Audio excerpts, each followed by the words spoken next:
Hello and welcome to Different Perspectives. I'm Paul Indiho. Tonight on Different Perspectives, we examine the latest U.S. sanctions on senior officers of the Rwandan Defense Forces and what they mean for a broader context of Eastern DRC's long-standing complicated war.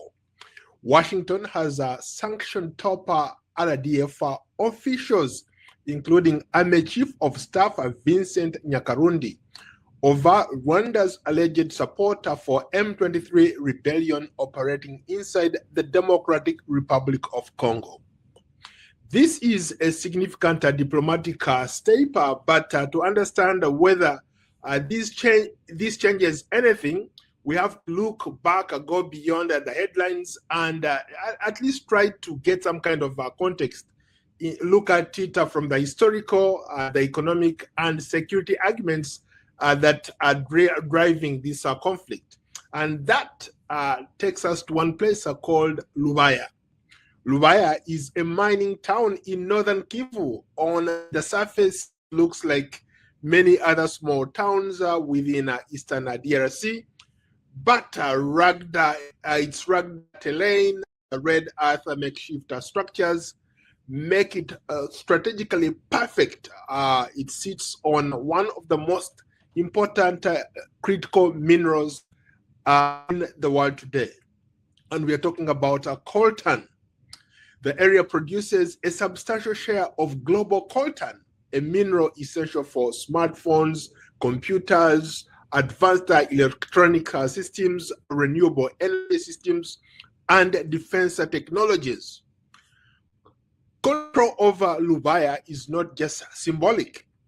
It is economic leverage. Historically, armed movements within the DRC have financed themselves through control of mines like that one in Lubaya. During the Second Congo War in the 2000s, I covered part of that.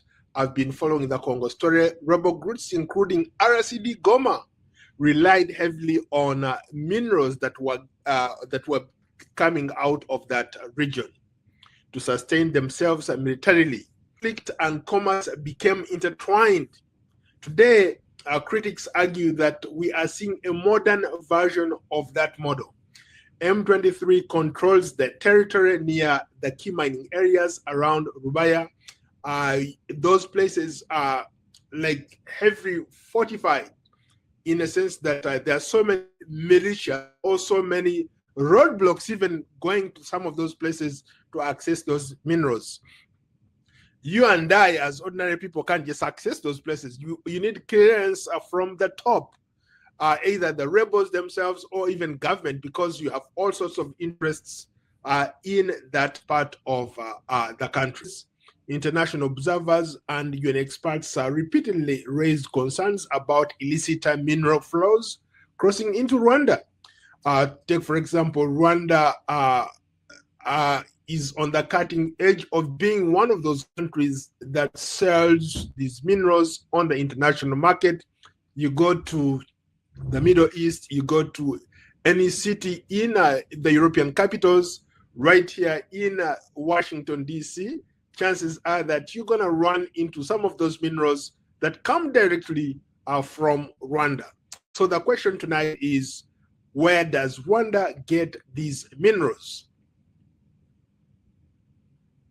Of course, from Washington's perspective, the sanctions appear to be aimed at disrupting this pattern, tying it to military accountability and economic incentives.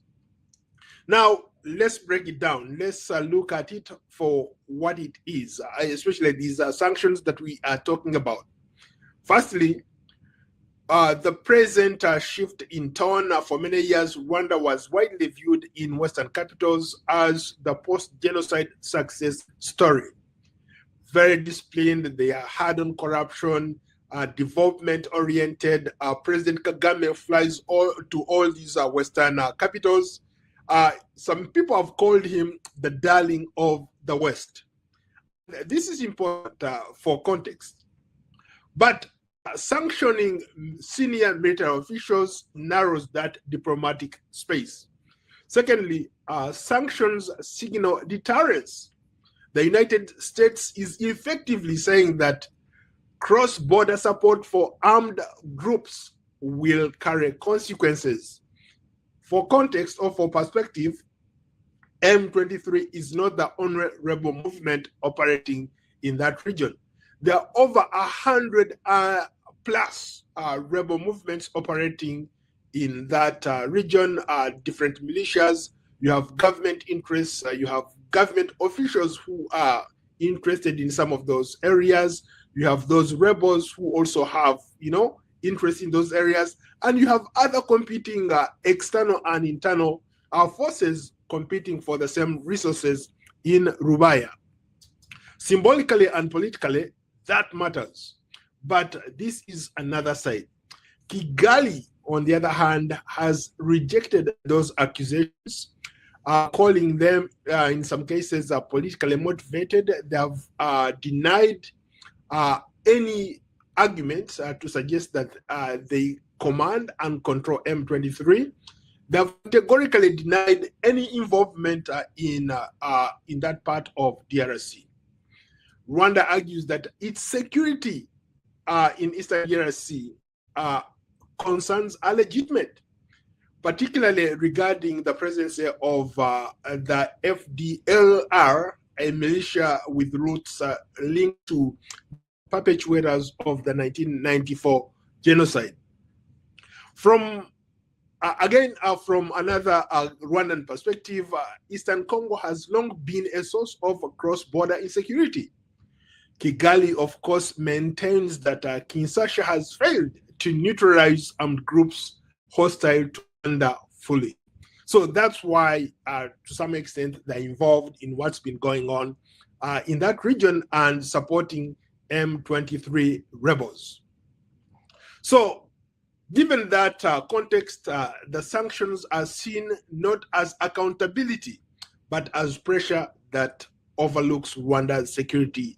These sanctions present a shift in tone. For many years, Rwanda was widely seen in Western capitals as a post-genocide success story. You look at Rwanda, the development, the buildings in Kigali, the fight against corruption, and this story that has been sold by Rwanda. And it's strategically an important place on the African continent. Yes, there's no question or no doubt that President Paul Kagame has done a lot of good things for that country. No question. I don't agree with some of his policies, but I think he has done phenomenally well. But sanctioning senior military officers narrows that diplomatic space. Secondly, sanctions signal deterrence. The United States is effectively saying that cross-border support for armed groups will not go unpunished. We're going to put consequences, or we're going to punish you for you not listening to us. Remember, not too long ago, there was what they called the Washington Accords. First, it was the foreign ministers of Rwanda and DRC. They came to the State Department, they signed the documents, then they went to the White House, they signed off on those documents, and then that, in a way, started the process of trying to get these groups together to agree to the terms and conditions, the pull out and stop, and Rwanda to pull out and stop supporting M23. So fast forward a couple months later, it took a lot of work, a lot of technocrats from the United States, even Qatar and other places, including Africa, were involved in those talks. Then it came to what now we call the Washington Accords, where the president of Rwanda and the president of DRC came to Washington in front of the world. They signed a peace accord saying that they are going to stop, for Rwanda is going to stop supporting M23 rebels, and right in front at the, now called the US Peace Institute or Trump Peace Institute, They signed those agreements among themselves, and President Trump was one of the signatories. So technically, what we are looking at, could this be the beginning, or does this signal that what they signed here in Washington, D.C. is falling apart? And that's why now the United States is trying to crack the whip and impose sanctions on these people. Or could it be that symbolically and politically, this has not resulted into anything? But here is another side. For example, Kigali rejects accusations that it commands and controls M23. Rwandan President Paul Kagame has occasionally said that they should stop threatening him with sanctions. For example, take a listen here. He's talking to a local audience here, and he categorically talks about these sanctions, how they are, they keep bothering him with sanctions, and they should worry about their own problems. Take a listen. No one comes around and thinks they can, they come, hey, I want to sanction you.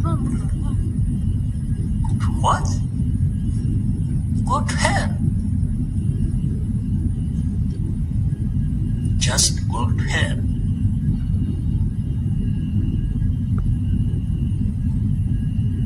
I could also argue that there is also a structural issue here. Sanctions target individuals, but Eastern Congo instability is sustained by systems. You have so many people operating in that small area where the minerals are, from the rebel groups that we've talked about, maybe over 140 plus. Then you have internal and external forces that are also operating in there. You have these tech companies, they have scouts on the ground who are making sure that they can get whatever they want to get. And we're not talking about just people who are connected. Almost every single person in the world who wants to do business in DRC is in that part, from the United States, from China, from Russia, and other African countries. You find expatriates or smugglers who are disguised as expatriates in that region. I've been to those places, my friend. The cars that you see on the road, the people that you see when you're seated in any of those hotels, you're running into people who you were like, whoa, who is this person? And I've been in those situations where I run into people and I'm like, what the heck is this person doing here? But mineral smuggling networks are adaptive. Supply chains are layered.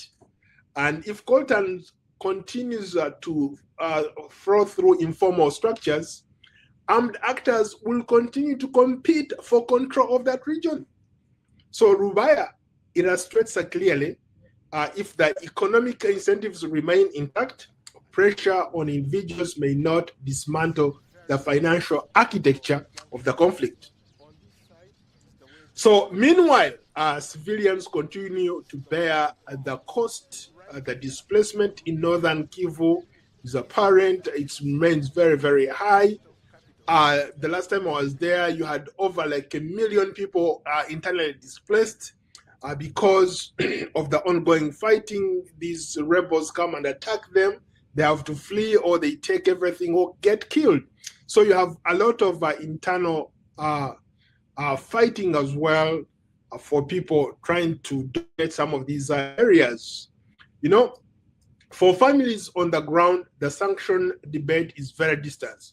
It doesn't mean a thing. What matters locally is security and safety on the roads. Because without safety, these women who are usually running for their lives get caught up in, they're raped, everything that you can think about is done to them. So there is that urgency right there.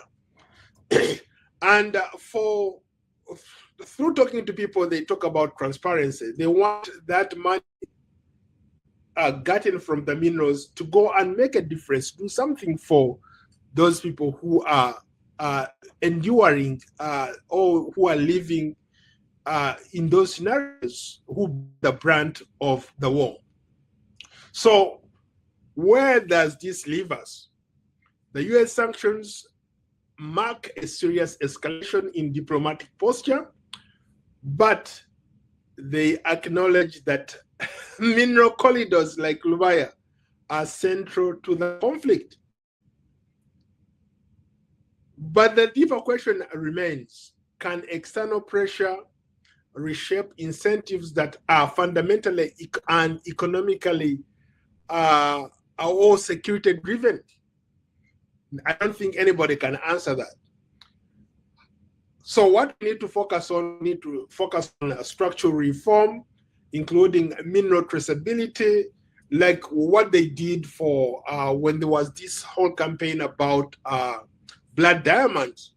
So they came up with this traceability thing, knowing that, like, let's say, for example, if a diamond is gotten from Liberia or South Africa, it has like a seal from like the Bears or some of those legit companies that trade in those minerals. One thing you have to know about Eastern Congo is that it's a conflict of militias, it's a conflict of markets. Rwanda is just a town.